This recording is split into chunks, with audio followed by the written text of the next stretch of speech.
नमस्कार। आइए आज हम रामायण के उस महत्वपूर्ण अध्याय में चलते हैं जिसने इतिहास की दिशा ही बदल दी। ये कथा है धर्म, कर्तव्य और भावनाओं के एक बहुत गहरे द्वंद्व की। ये कहानी है माता सीता के हरण की, एक ऐसी घटना जिसने एक महायुद्ध की नींव रखी। तो सवाल ये उठता है कि आखिर इतनी बड़ी लड़ाई की शुरुआत हुई कैसे? चलिए इस रहस्य को समझते हैं। हम जानेंगे कि कैसे सिर्फ एक अपमान और एक मायावी भ्रम ने इतिहास के सबसे भीषण युद्धों में से एक को जन्म दे दिया। ये कहानी हमें सिखाती है कि कभी-कभी छोटी लगने वाली घटनाएं भी कितने विनाशकारी परिणाम ला सकती हैं। हमारी कहानी की शुरुआत होती है दंडकारण्य के घने और शांत जंगलों से। यहाँ वनवास के दौरान श्री राम, माता सीता और लक्ष्मण जी बहुत ही शांत और सरल जीवन बिता रहे थे। उनकी वो कुटिया सिर्फ रहने की एक जगह नहीं थी, बल्कि वो आध्यात्मिक शांति का एक पवित्र स्थान थी। सोचिए, प्रकृति की गोद में तप और प्रेम से भरा उनका जीवन। लेकिन नियति ने उनके लिए कुछ और ही सोच रखा था, और ये शांति बहुत जल्द भंग होने वाली थी। इस शांत वातावरण में अशांति का बीज तब पड़ा जब एक शक्तिशाली और बदले की आग में जलती हुई राक्षसी वहां आ पहुंची। और बस यहीं से उस सिलसिले की शुरुआत हुई जो सीधे विनाश की ओर ले जाने वाला था। वो राक्षसी थी शूर्पणखा, लंका के शक्तिशाली राजा रावण की बहन। श्री राम के दिव्य तेज को देखकर वो उन पर मोहित हो गई और उसने सीधे विवाह का प्रस्ताव रख दिया। लेकिन जब श्री राम ने विनम्रता से मना कर दिया तो उसका अहंकार बुरी तरह टूट गया और उसका सारा क्रोध, सारी ईर्ष्या माता सीता की तरफ मुड़ गई।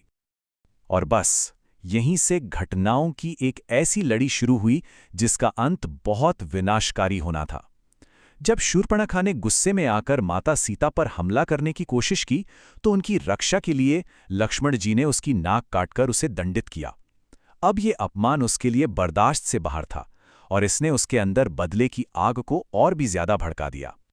अपमानित और क्रोध से भरी शूर्पणखा सीधे अपने भाई रावण के पास लंका पहुंची। उसने अपनी कटी हुई नाक दिखाकर रावण के अहंकार को ललकारा और माता सीता के अतुलनीय सौंदर्य का ऐसा वर्णन किया कि उसके मन में वासना और बदले की भावना एक साथ जाग उठी। अब कहानी एक बहुत ही निर्णायक मोड़ लेती है। रावण ने सीधा युद्ध करने के बजाय छल और कपट का रास्ता चुना। उसने एक ऐसी माया रची, एक ऐसा भ्रमजाल बुना जो इस पूरी कथा का केंद्र बन गया। रावण ने अपने मायावी मामा मारीच को एक अद्भुत सुनहरे हिरण का रूप धारण करने को कहा। यह कोई मामूली हिरण नहीं था। उसकी खाल सूरज की तरह चमक रही थी और उस पर चांदी के तारे बने थे। ये एक मोहने वाला भ्रम था जिसे सिर्फ ध्यान भटकाने और विनाश को न्योता देने के लिए ही बनाया गया था। जब माता सीता ने उस अनोखे हिरण को देखा तो वो उसकी सुंदरता पर मोहित हो गईं। उन्होंने बहुत ही मासूमियत से श्री राम से उस हिरण को पकड़कर लाने के लिए कहा। उनकी यही इच्छा आने वाली त्रासदी की वजह बन गई। इस नाजुक मोड़ पर लक्ष्मण जी की दूरदर्शी आंखों ने तुरंत पहचान लिया कि ये कोई राक्षसी माया है। उन्होंने श्री राम और सीता जी को सावधान भी किया, लेकिन उस सुनहरे हिरण की सुंदरता ने सीता जी के मन को इतना मोह लिया था कि उनका आग्रह लक्ष्मण जी की चेतावनी पर भारी पड़ गया। सीता जी के प्रति अपने प्रेम के कारण श्री राम उस मायावी हिरण के पीछे चले गए और सीता जी की रक्षा का जिम्मा लक्ष्मण जी को सौंप दिया। जब मारीच राम को बहुत दूर ले गया तो उसने ठीक श्री राम की ही आवाज में पीड़ा से पुकारा, हे लक्ष्मण, हे सीते, और इस तरह उसने एक और घातक भ्रम पैदा कर दिया। और यहीं से कहानी अपने सबसे दुखद मोड़ पर पहुंचती है। एक पवित्र सीमा का उल्लंघन होता है और उसके परिणाम इतने विनाशकारी होते हैं कि सब कुछ बदल जाता है।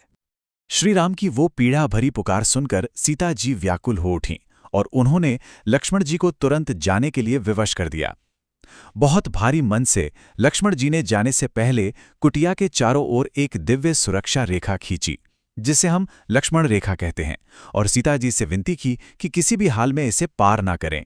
लेकिन उनके जाते ही रावण एक साधु का भेष धरकर वहां आया और छल से सीता जी को उस पवित्र रेखा को लांघने पर मजबूर कर दिया। और जैसे ही माता सीता ने उस पवित्र रेखा को पार किया, साधु का वेश धरे रावण अपने असली 10 सिर वाले भयानक रूप में आ गया।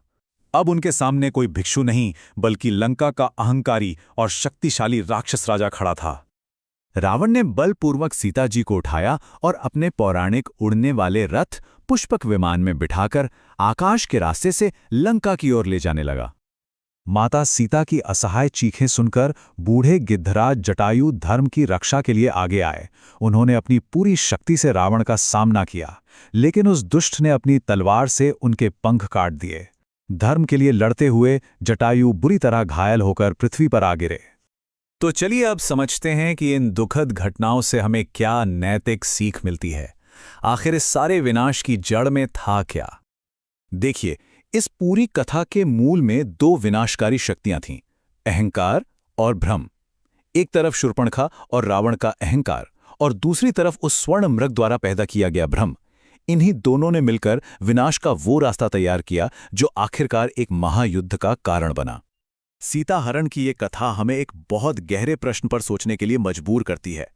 यह हमें दिखाती है कि अहंकार और छल शायद कुछ देर के लिए सफल हो सकते हैं, लेकिन क्या अंत में जीत हमेशा सत्य और धर्म की ही होती है? क्या धर्म की शक्ति हमेशा अहंकार को हरा देती है? यही वो प्रश्न है जो पूरी रामायण का सार है, और इसका जवाब हम सबको अपने भीतर खोजना होगा।